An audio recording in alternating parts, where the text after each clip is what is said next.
പാലക്കാട് മലപ്പുറം ജില്ലാ അതിർത്തിയായ നീലിയാട് വാഹനാപകടം. നിയന്ത്രണം വിട്ട ലോറി ഇടിച്ചു കയറിയത് വൈദ്യുതി പോസ്റ്റിലേക്ക്. പോസ്റ്റ് രണ്ടായി മുറിഞ്ഞു.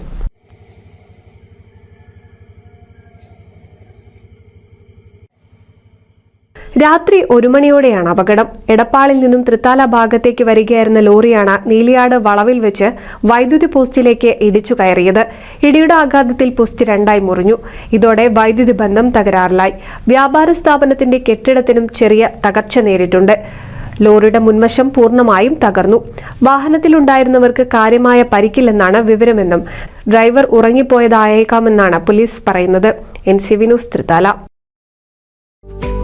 കേരളത്തിലെ number 1 broadband cable TV network കമ്പനിയായ കേരള വിഷൻ ഇന്ന് ഇന്ത്യയിലെ ആദ്യ 10 ബ്രോഡ്ബാൻഡ് കേബിൾ TV സേവനദാതാക്കളുടെ പട്ടികയിൽ ഇടം നേടിയിരിക്കുന്നു. Vision success. ആഘോഷിക്കാം ഈ അഭിമാന നേട്ടം.